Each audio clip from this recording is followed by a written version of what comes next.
Planning ma'am क्या करें कि पीएम का पेपर क्लियर हो जाए। प्लानिंग आपको ये करनी है, सबसे पहले मैम पीएम हो नहीं रहा, मैम पीएम की तैयारी कैसे करें, समझ में नहीं आ रहा है मैम पीएम में क्या किया जाएगा। मैं आपकी बात से 100% एग्री करती हूँ। रीजन बीइंग बिकॉज देखो बच्चों, जब मैं आपकी पोजीशन में थी मुझे पीएम से सच में बहुत डर लगता था। मुझे अभी भी वो ये दिन याद है जब मेरे एसीसीए स्टूडेंट्स, कैसे हैं आप सब लोग। आई होप आप सबकी एसीसी एग्जाम की प्रिपरेशन बहुत अच्छे से चल रही है एंड खास करके वो स्टूडेंट जो कि दिसंबर 2025 के एग्जाम में अपीयर हो रहे हैं। गाइस गियर अप हो जाइए बिकॉज अब बचे हैं बहुत ही थोड़े दिन। अब थोड़े दिन तो है बट हमारी हिम्मत थोड़ी नहीं है बिकॉज हमने इस बार हर हाल में अपना एसीसीए का एग्जाम क्लियर करना है। मैं बोलती हूँ कल हर मैदान फतेह। तो गाइस आज बहुत सारे बच्चों के रिक्वेस्ट के बाद मैं लेके आई हूँ road map to performance management, यानी कि आपका पीएम और या फिर हम बोल सकते हैं आपके F5 का पेपर। देखो एसीसी की स्किल लेवल की पेपर्स की स्टार्टिंग अगर एक्चुअल में बोलें तो वो पीएम से होती है। हमारे पास लॉ भी है बट पीएम से मेजरली हमारी स्टार्टिंग होती है क्योंकि लॉ का पैटर्न कहीं ना कहीं जो है सेम होता है हमारे नॉलेज लेवल पेपर के साथ। अब बहुत सारे ऐसे बच्चे भी होते हैं जो कि एग्जामिशन रूट से आते हैं तो उनको पहले 4 पेपर तो एग्जाम थी हैं, एमए वो एग्जामिशन लेके आए हैं। बहुत सारा ऐसा क्राउड होता है एंड जब वो पीएम में आते हैं मैम ये तो बहुत ही ज्यादा खतरनाक पेपर है, मैम पीएम हो नहीं रहा, मैम पीएम की तैयारी कैसे करें, समझ में नहीं आ रहा है मैम पीएम में क्या किया जाएगा। मैं आपकी बात से 100% एग्री करती हूँ। रीजन बीइंग बिकॉज देखो बच्चों, पीएम जो है बाकी पेपर से सच में डिफरेंट है। अगर हम बात की जाए अगर स्किल लेवल का पेपर जैसे कि हमारा एफआर अकाउंट्स है और अकाउंट्स हम जो है बेस से पढ़ते हुए आते हैं और बेस से जैसे कि हम +1 में होते हैं सबसे पहले हम अकाउंट्स ही पढ़ते हैं। तो उस वाले पॉइंट ऑफ व्यू से अगर देखा जाए तो हमें अकाउंट्स काफी ज्यादा फेमिलियर लगता है और वो जो चीजें हमें फेमिलियर लगती हैं चाहे थोड़ी सी टफ भी हो तो वो हमारे लिए थोड़ा सा इजी होता है ग्रैप करना। बट कहीं ना कहीं बच्चों के लिए पीएम में आ जाता है स्ट्रगल और वो जायज भी है। जब मैं आपकी पोजीशन में थी मुझे पीएम से सच में बहुत डर लगता था। मुझे अभी भी वो ये दिन याद है जब मेरे कॉस्टिंग का पेपर था सीए टाइम पे, मैं लिटरली रोने लग गई थी बिकॉज उस टाइम पे हम स्टूडेंट लाइफ में होते हैं और लाइक पहली बार कुछ देखते हैं तो हमें डर लगता है। तो सेम मेरा भी ये सिचुएशन था बट हार के आगे जीत है, ठीक है। और यही सच में यही अप्रोच मानते हुए मैंने अपनी जो है पढ़ाई जो है कंप्लीट की है और यही अप्रोच मैं आपको बताने जाऊँ। अब चाहे वो पेपर हो स्किल लेवल का चाहे वो प्रोफेशनल लेवल का, एक अप्रोच का आप सबको ध्यान रखना है दैट इज प्लानिंग। जी हाँ, हमेशा सबसे पहला काम आपका क्या होना चाहिए, plan. Because if you fail to plan you plan to fail. तो इस बात को मैं सच में मानती हूँ, अपनी जिंदगी में इम्प्लीमेंट करती हूँ। अब प्लानिंग मैम क्या करें कि पीएम का पेपर क्लियर हो जाए। प्लानिंग आपको ये करनी है, सबसे पहले अपने नंबर ऑफ दिन देखो। अब जैसे कि आज की डेट में मैं एवरेज मानती हूँ कि आपके पास 35 टू 40 डेज हैं, ठीक है। कंसीडरिंग में भी दिवाली में आप उस हिसाब से टाइम इन्वेस्ट करोगे, मे बी बाद के कुछ दिन आपको जॉब रिलेटेड, तो 35 टू 40 डेज एवरेज है।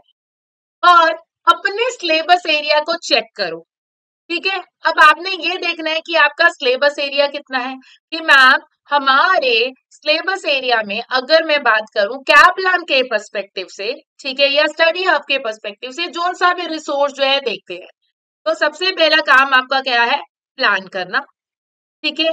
देन फिर उसके बाद आप कैसे करोगे, चेक करो नंबर ऑफ डेज,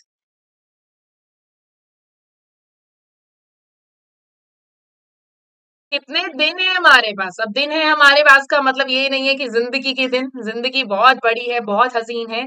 तो अब हम देख रहे हैं कि हमारे पास कितने दिन अवेलेबल हैं एग्जाम से पहले। अब उसमें से 5 दिन तो आप वैसे ही निकाल दीजिए। क्यों, क्योंकि हमने रिवीजन भी तो करनी है, ठीक है, मॉक भी देना है, तो उसमें से 5 दिन वैसे ही निकाल देना जितने भी आपके दिन हैं। अब उसके बाद फिर आपने क्या करना है, आपको उसके अलावा 10 दिन और साइड पे रखने हैं पीछे के। वो 10 दिन क्या है, आपका रिवीजन फेज और आपकी किट और past paper practice mock paper practice का डेज।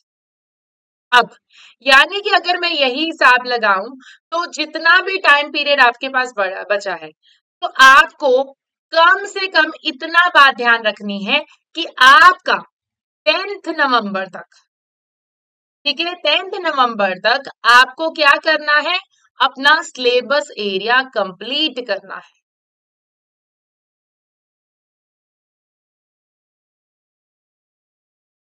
आप सेल्फ स्टडी हो, आप कॉलेज गोइंग हो, आप स्कूल गोइंग हो, आप ट्यूशन ले रहे हो, आई डोंट नो, बट आपको ये कंप्लीट करना है। अब उसके बाद अब आपका फेज शुरू होगा, और सिलेबस कंप्लीशन में भी एक बात का हमें ध्यान रखना है, बच्चे सबसे बड़ी मिस्टेक क्या करते हैं, जिस टाइम पे सिलेबस चल रहा होता है दे इग्नोर किट बेस्ड क्वेश्चन उस टाइम पे।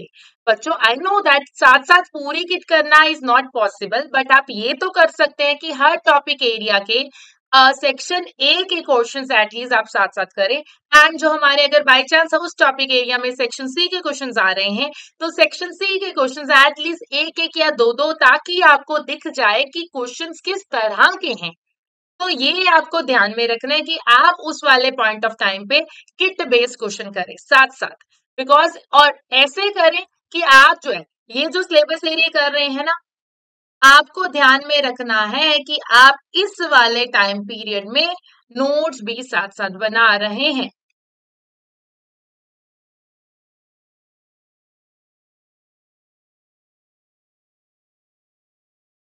अब ये ना मैं किसी और पेपर में बहुत ज्यादा नहीं बोलती। देखो पीएम में ना पेन एरियाज बहुत होते हैं, बिकॉज बाकी सारे पेपर जो होते हैं प्रिडिक्टेबल होते हैं, कहीं ना कहीं एफआर में हमें पता है कंसोलिडेशन आएगा, सिंगल एंटिटी आएगा, रेवेन्यू का एरिया आएगा, ठीक है, इंटेंजिबल इम्पेयरमेंट, ये कहीं ना कहीं ऐसे वाले एरियाज हो जाते हैं जो कि हमें पता दिखते हैं कि ये आने वाले हैं, इंटरप्रिटेशन है आने वाला है, बट यहाँ पर आने वाली चीजें तो है क्योंकि सिलेबस वही है, बट कहीं ना कहीं मार्किंग की हमें लाइक मेजरमेंट अच्छे से नहीं हो पाती है, प्रिडिक्टेबिलिटी नहीं हो पाती है, तो उसके लिए हमें क्या करना है, ऑब्वियसली पेन एरिया को अच्छे से प्रिपेयर करना है। अब एक बात का ध्यान रखो, पीएम जैसे पेपर में, क्योंकि जहां पर प्रेडिक्टेबिलिटी हमारे पास सेक्शन सी में कम हो जाती है, तो उस वाले पॉइंट ऑफ टाइम पे हम क्या करेंगे, मैं उस एरिया को और अच्छा कर लूं जिसमें प्रेडिक्टेबिलिटी पता ही है, मिक्स मैच आना है, यानी कि मेरा section A and section B. तो make sure you are following section A and B के क्वेश्चन हर पॉसिबल रिसोर्स से जहां जहां से आपको मिल रहे हैं। एंड आप कैसे करें, एक बार करें, जो क्वेश्चन में आपको दिक्कत आ रही है उसी को उसी टाइम में स्टार मार्क करते जाओ, ताकि आप नेक्स्ट टाइम उन क्वेश्चंस को खास करके पहले फोकस दोगे, या फिर अगर टाइम नहीं बचा तो उन क्वेश्चन को स्पेसिफिकली देखोगे। तो ये आपकी एक तो अप्रोच होनी चाहिए सेक्शन ए एंड बी के क्वेश्चन में पीएम को लेके। मैम सेक्शन सी को लेके हम क्या करेंगे पीएम में, सेक्शन सी में देखो कुछ ऐसे एरियाज होते हैं जैसे कि वेरिएंस, जो कि हमें पता है फॉर्मूला बेस्ड है, वो सी में भी आता है, ए और बी में भी शायद आ सकता है, ठीक है, अगेन नॉन फाइनेंशियल वाला एरिया है वो हमें पता है आ सकता है, और पीएम तो हर बार ना कुछ नया नया ही टेस्ट करके लेके आ रहा है, हर बार नए सरप्राइज लेके आ रहा है हमारे लिए। तो उन सरप्राइजेस से बचने के लिए हम क्या करेंगे, हर पॉसिबल एरिया का मिनिमम दो क्वेश्चन, वैसे तो रेलेवेंट कॉस्टिंग इंपॉर्टेंट है, लिमिटिंग फैक्टर इंपॉर्टेंट है, एब्जॉर्प्शन मार्जिन इंपॉर्टेंट है, एबीसी कॉस्टिंग इज इंपॉर्टेंट है, सब कुछ इंपॉर्टेंट है, और ऐसा कोई एरिया नहीं है जो कि टेस्ट नहीं होता है। तो मैं पीएम में कभी सलाह नहीं देती हूँ कि आप छोड़ के जाओ कोई चीजें। हाँ, यहाँ पर प्राइसिंग भी है।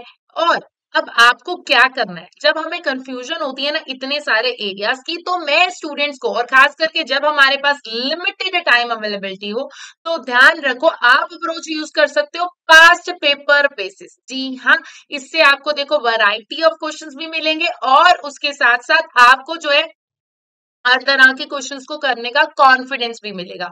तो आपको क्या करना है, अप्रोच करो, अब इसके बाद नोट्स बनाओ, सेक्शन ए और बी के क्वेश्चन करो किट से, and then follow the past papers.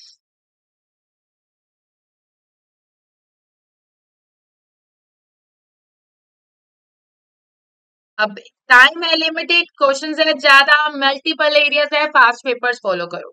अब उसके अलावा मैम हम और क्या करेंगे, देखो जो बच्चे सबसे ज्यादा इग्नोर करते हैं वो है मार्किंग गाइडलाइंस, ठीक है, मार्किंग गाइडलाइंस उसको इग्नोर नहीं करना है। पहले कभी भी कोई भी पेपर आप अटेम्प्ट कर रहे हो, और मिनिमम 3 पेपर आपके अटेम्प्ट होने चाहिए अंडर एग्जामिनेशन कंडीशन, तो उसको ऐसे करना है कि आप मार्किंग गाइडलाइंस को इग्नोर नहीं कर रहे हैं, क्योंकि अगर आप उसको इग्नोर कर रहे हैं मतलब कि आप बहुत कुछ इग्नोर कर रहे हैं, तो आप उसको इग्नोर नहीं करेंगे। मार्किंग गाइडलाइंस का ध्यान दोगे and then attempt mock accordingly.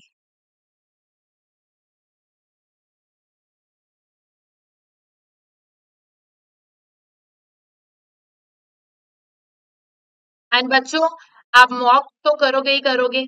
आपने आपको पता ही है प्री मॉक होते हैं, पास्ट पेपर होते हैं। आपको खास करके ध्यान रखना है कि आप एक बहुत ही अच्छा जो है लाइक जो है रिसोर्स, अगर बाय चांस आप फेल हो चुके हैं तो आप माय एग्जाम परफॉर्मेंस में जाके चेक कीजिए कि पास्ट अटेम्प्ट में आपने क्या मिस्टेक किया।